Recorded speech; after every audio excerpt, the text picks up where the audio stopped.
Becoming a dad changes everything, especially how we approach our fitness goals. In today's episode of the Hybrid Athlete Dad, I break down how to recalibrate your training mindset and set realistic goals that actually fit your new lifestyle. Welcome back to the Hybrid Athlete Dad podcast. Super excited to have you here today. Today, as mentioned in the intro, we're going to be discussing how to set realistic fitness goals post-fatherhood. Super excited to be with you here today. Had a great workout this morning. Did bench press for the first time in quite a while. I like to rotate between doing bench press and doing flat dumbbell press, and then I'll throw in incline bench, I'll throw in incline dumbbell press, I'll do incline Smith machine. I really do like the incline Smith machine press as compared to the incline bench press, trying to make sure I get all my dumbbells and barbells set up there correctly. I find it's an awesome exercise. The only hard part of doing the incline Smith machine is making sure I can figure out exactly where to position myself, and I'll put the bench under, and then I'll take off the bar, and then the bar is going to land on my head. So then I move the bench, and the bar is going to land on my stomach. Okay, that might be a little bit over exaggeration, but I really do like it today. I did 4 sets of 10 on the incline Smith machine. I really do enjoy that. I have been doing 4 sets of 5, so just dropped the weight a little bit and wanted to do more reps. Today, started using the pec deck machine again. That's always enjoyable. And I'll mix it up with cables. I'll maybe do cable flies. Maybe I'll do dumbbell flies. I haven't really done the pec deck machine in a little while, but definitely enjoyed it today. So overall, great day. Did some biceps as well. Something I found that has been torching my biceps recently is, instead of doing standing hammer curls, is just doing incline hammer curls, but sitting down, obviously, for doing incline, and just doing those. I find that I drop the weight. So if I'm doing standing hammer curls, I'm doing about 50 pounds. So I drop down to about 30 pounds and do the same amount of reps. I'm looking in the range of 10 to 12 reps per bicep, per arm, whatever you want to call it. So really enjoy that, and then did some barbell curls as well, and then I do some reverse curls as well on a drop set. So an awesome workout today,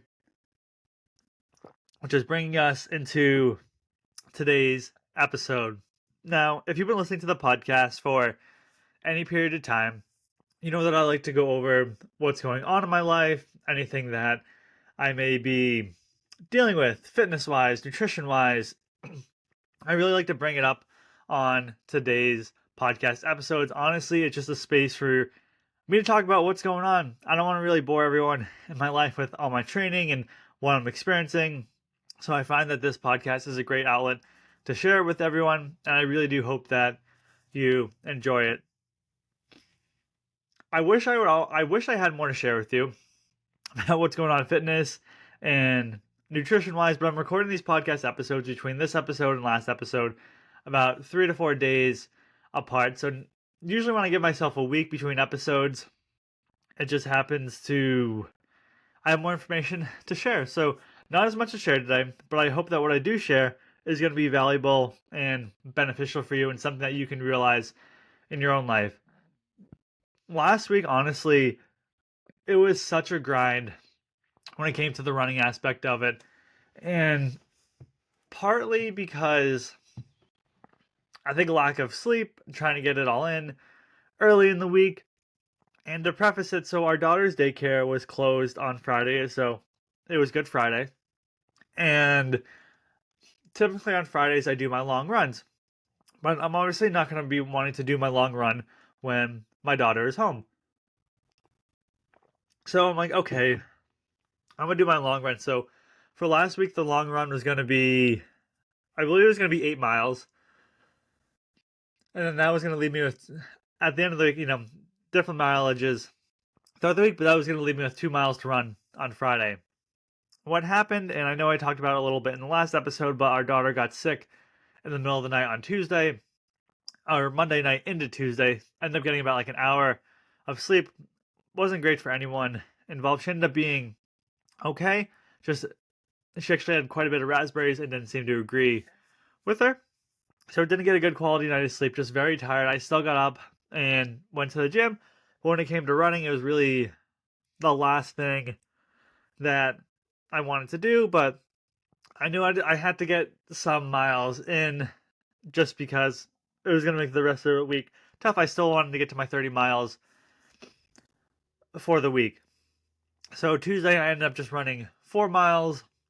And it's an interesting run because from my house to my in-laws house I can run it. It's 3 miles. So I ended up adding an extra loop around the neighborhood around us to get to the 4 miles, and it was just a grind to get through that run. I think on Monday I wouldn't even call it tempo, but more sprints, and that just took a lot out of my legs. Didn't really get much time to recover. Tuesday I go out and do these 4 miles, and it was a grind. Wednesday come out and do 6 miles. Thursday come out and do 7 miles. So then that left Friday with 3 miles to run. So that way on Saturday I would do my standard 5 mile run that I do on Saturday to close off the week. So it was a grind to get through. The legs were sore. I was exhausted. Obviously still had work and whatnot.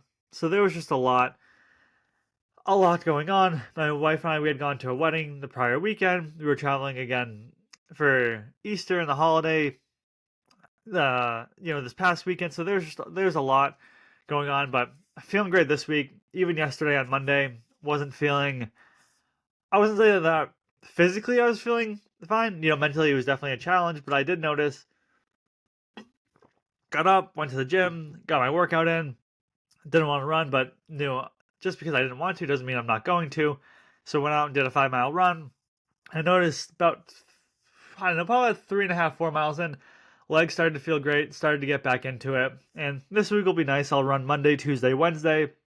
I'll take Thursday off, and then I'll run Friday. Friday will be my long run this week. So looking forward to it, but there's definitely going to be days out there, like yesterday for myself, where really the last thing that I want to do is get up and go for a run. Maybe I'm tired, maybe a little out of it. Maybe I'd done quite a bit of driving, and there's just a lot going on. I need to recharge my batteries. But sometimes I find that when I feel like that and I go out for a run, I feel much better afterwards. And this isn't to say I'm going out and I have a sprained ankle. I'm not going to push myself through anything if I had anything like that. But I find that just pushing myself to go out there, my legs are fine. I've had a day off. I'm going to be okay. And now, honestly, excited to run today. And then I know I got the run tomorrow and then off on Thursday, which will be nice. So, yeah, I mean, there's not much more to it than that, other than you're just going to experience these days where you go through and you get excited to run. Some days I go to the gym and I'm like, this is the last place I want to be. That was actually yesterday, but I got up, went to the gym. I would say going through the motions in a sense, not that that's where I always want to be, but going through the motions. And then today was more energized and feel as though I had a great workout, as I described earlier in today's episode. And then looking forward to my run a little bit later today. With all of that said, let's hop into today's episode on how to set realistic fitness goals post-fatherhood. So when I was putting together this episode, I was like, what should the title of this episode be? Because I don't want you to think of, in the sense, like realistic goals where if you could go out and you could run a half marathon, that you settle for a 5K. What I'm thinking of when I put together this episode is, and I'll talk about it further in today's episode, but doing too much at once, being way too aggressive, getting hurt, not having enough time, feeling overwhelmed, feeling burnt out, and just going through my experience last year, really going into these races and different events that I had done. So after my daughter was born, and anyone with a kid can attest that you're going to have less time available, which means that the time I do have available is going to be more important. And this isn't to say that the folks that don't have children, that your time is any less important.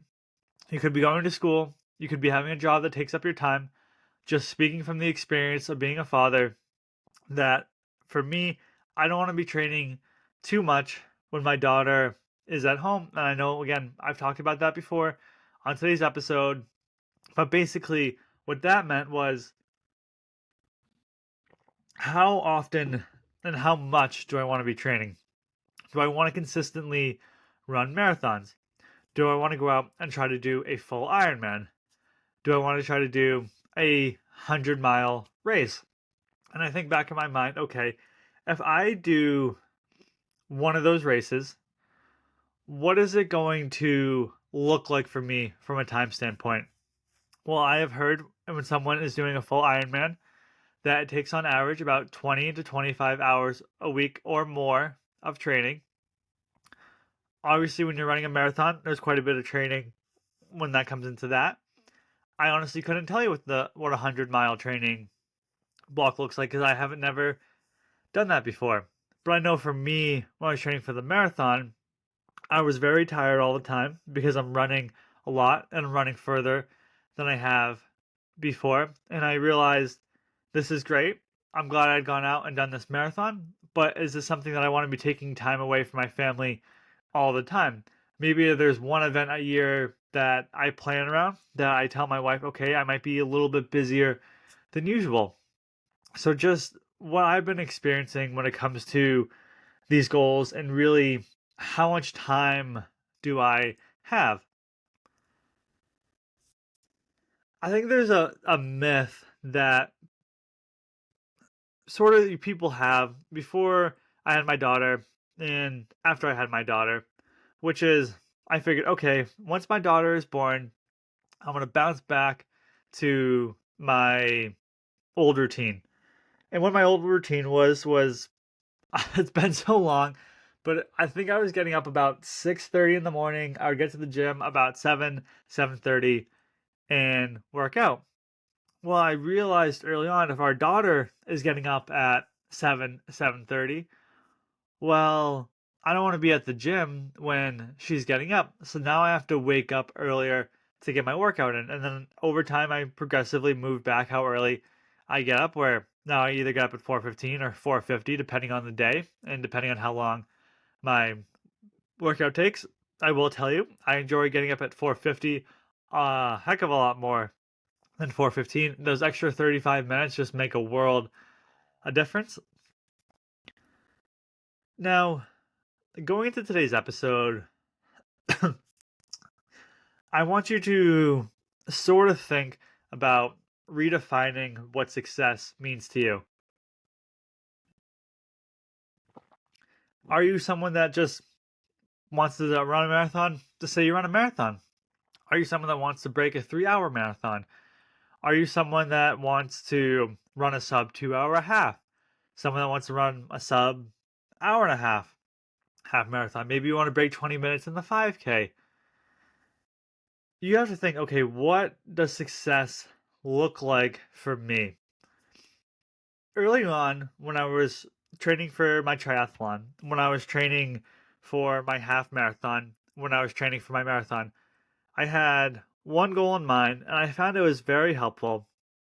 And I know, again, I know I've talked about it before, but it was in a podcast interview with Cam Haynes and Emily Halnon. Hopefully I pronounced her last name correct. I read her book. I should know her last name or be able to think of her last name. But long story short, the goal of me going out there and doing these races early on, and what success meant for me was finishing this triathlon, finishing this half marathon, finishing this full marathon that I had done. And that was really the goal that I had, was to make sure that I would go out there and I would complete these events. I think it's really important to have goals in your current season of life because it's something to train towards. I find that it can be a little bit tricky when I'm going out there and I'm running, quite a bit throughout the week, 5 times a week right now. If I'm not really working towards something, this doesn't mean that I have a race that is always coming up, a race that I am always doing. This just means that I like to have these goals that I am consistently working towards. So for right now, it is training towards another half marathon that I have coming up in June. I'm thinking there might be a half marathon or a 10-mile race in May that I might run. Maybe I don't, because I've already proved to myself that I've done this half marathon. And if it doesn't work out for my schedule, and to give you an example, there was this half marathon I wanted to run in the month of May, but it's on a Sunday, and our daughter's in soccer. So if I go out and I run this half marathon, I'm not going to be able to be there for my daughter when she's having her soccer practice. And because she's at a young age, I get to participate in the practice with her, and I want her to have those memories of me being there. Because I've already done this half marathon, okay, maybe I do one or two less per year, but I show up for my family more. And that was a big mindset switch for me, was shifting from just having my PRs and doing race after race after race, but having more consistency, more longevity, and energy. Because at the end of the day, I want to still be available for my family. I don't want to push myself so hard on these goals that when my daughter gets home, I'm just exhausted and I don't have time to play with her. At the end of the day, for myself, I look at it, okay, am I going to be an Olympian? Odds are probably not. But what I do want to be is someone that is consistent, someone that's continuing to get faster over time, that's continuing to accomplish these goals that I may have, but at the same time, I'm not someone that's taking so much time away from my family that they're always wondering where I am. Now, when it comes to these sort of goals that you set for yourself, I really like the power of micro goals. So, what a micro goal for me is very simple. Every single week is having a weekly milestone that would lead into my long term goals. So, a micro goal might be running 30 miles a week plus 5 workout days per week. It might be on Saturday when I have a 5 mile loop that I pretty much consistently run. My goal on Saturday is to come in, be at home with less than, I don't know if less than is the right terminology, but run faster than 45 minutes. So what that means is I'm running under 9 minutes a mile on my Saturday run. And that's just the goal I have in my mind every single week. Okay, I want to do this Saturday run. I know that that's a 5 mile run. I know about 2.5 to 3.5 miles of this run is going to be uphill, and it's a pretty big steep uphill. So that means mile 1 and mile 2, I have to build enough of a lead. So maybe that might be running 8:45 and 8:50.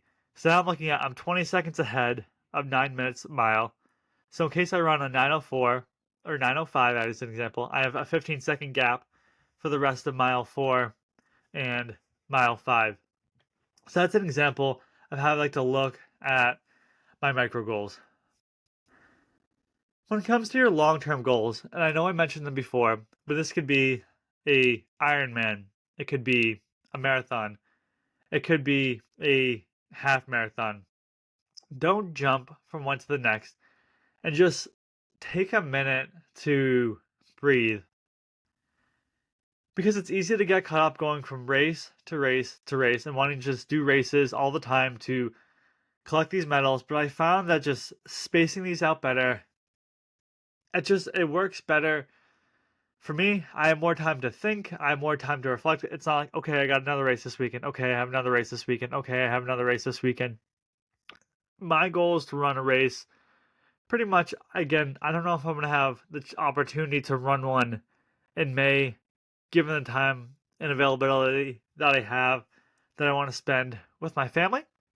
But I should be able to run one in June. I don't think that there's any in July. I think the one in July I'm going to be away. So I'm looking at August, September, October, maybe a little bit more. Maybe I'm running 1 to 2 per month. But again, I found that instead of just going from race to race to race, just, okay, I ran this race. Let me take a breather. Let me get caught up and let me think about, okay, what do I want to do next? As busy as I am between trying to do this hybrid training, between trying to be there for my wife, be there for my daughter, for my family, do a good job at my job, I find that small wins help keep me motivated as a busy dad, and they give me that extra jolt of energy that I need. Maybe it's me going to the gym and benching 225 for the first time. Maybe it's running a 7 minute mile, just one 7 minute mile. And it's just focusing on these small little wins I where I am right now with running, I don't think I could hold a 7 minute mile for a half marathon. But I could hold it for a mile, and that's a small win. Maybe I'm doing my tempo sprints like I did last week, where I'm running 7 sprints, quarter mile, and I keep every single sprint at about a 6:45 pace. Maybe I get a little bit lower. Don't go any higher than that. I do that. That's a small win. Okay, like what can we do next time? Do we increase the distance? Do we try to knock it down to 6:30? And again, just trying to stack these wins and build them up over time. It's all about balancing your priorities. It's making peace with your reduced training volume. And what I mean by that is understanding we have to make the most with the time we have. I could always spend more time in the gym. There's always more exercises that I want to do. If it was up to me, I would do more long runs every single day. But what works best for me and what works best for my schedule is the routine that I'm currently in. When I'm at the gym, I try to be as focused and dedicated as I can. When I'm on my run, I try to be as focused and dedicated. When I'm working, focused and dedicated. When I'm with my daughter and wife, focused and dedicated. And it's all about making the most with the time that we have. It's integrating fitness into fatherhood, not escaping from it. I want my daughter to see what I'm doing. I want my daughter to see me come back from a run. I want her to see me come home from the gym. I want her to see me out when I'm out at the run. I wish she could see me at the gym, but obviously she can't. She can't. But I want her to know that like fitness is just a natural part of life. Running these races is something that we do to challenge ourselves and see how much progress we've made since we ran our last one. It's about training smarter, not harder. And I know that sounds very very cliche. But it couldn't be more perfect, especially as you become a father or maybe you're a mother. But it's choosing workouts that maximize impact. So I know, okay, these are the exercises throughout the week that are going to allow me to build the body physique that I want. I'm not doing every single exercise in the gym. Yeah, that would be that would be nice, but I know that I only have a limited amount of time in the gym, so I'm going to do the exercises that are going to get the most benefit for myself. It's being intentional with recovery and rest. It's knowing that, okay, I can only push myself so far before I get mental burnout, physical burnout, or maybe my body just starts breaking down. And that's not really where I want to be. So it's knowing that I have to be intentional with my rest. When I'm pushing myself, I'm pushing myself. And when I'm off, I'm off. When it comes to setting realistic fitness goals post fatherhood, I recommend tracking progress without pressure. And what I mean by that is, as an example, is using data to stay accountable, where tracking how many miles I run per week with the goal of 30 miles. And on 4 out of my 5 runs per week, I'm just taking a nice, easy run. And then about 1 to maybe 2 runs per week, I'm really going out there and pushing myself. I like to track everything on my Garmin. I use a Garmin Forerunner 965. It works great for me. It's celebrating consistency, not just the outcomes that you have, knowing that last week, like, I didn't break any records, but I I pushed through. I got my 30 miles in. I thought that there was no way that I could get these 30 miles in last week, but I stayed consistent with it. I pushed myself. I made myself uncomfortable, but I was able to get to that 30 miles and celebrate the consistency that I had last week. Some words that I have for new dads is just let go of guilt and comparison. It's easy to go on social media. It's easy to see other people, even at your gym, and be like, they're in better shape than I am. Maybe they're faster than me. At the end of the day, you realize there's always someone that's going to the gym for the first time, that's picking up someone running for the first time. There's always going to be someone that's slower than you. There's always going to be someone that's faster than you. There's always going to be someone that can lift more than you. There's someone that can always lift less than you. So it's letting go of that guilt and comparison that you have. And even I've been guilty of this where I'm like, wow, like this person went out and did an Ironman or a half Ironman. They did it 4 hours. Like, I don't even know if I could do the biking portion in 4 hours or whatnot. And just knowing like, okay, like they also trained for it. And I'm sitting here and I haven't hopped on my bike in quite a while now. It's knowing that the example that you set for your family and especially your children, for me, that's my daughter, is the most important thing. It's showing her that I'm going out and I'm taking care of my body, that I am eating healthy food, that I am just continuing to push myself, but at the same time, I am showing up for my family. Your goals might look different now once you have a kid. Maybe you have to train a little bit less. Maybe it takes a little bit longer to train for your marathon, but that doesn't mean that your goals matter any less. In fact, showing up consistently, even imperfectly, might be the best lesson that you pass on to your kids. I really hope you enjoyed today's episode, and I hope that you tune into next week's episode where I discuss the hybrid athlete's dad guide to race day prep.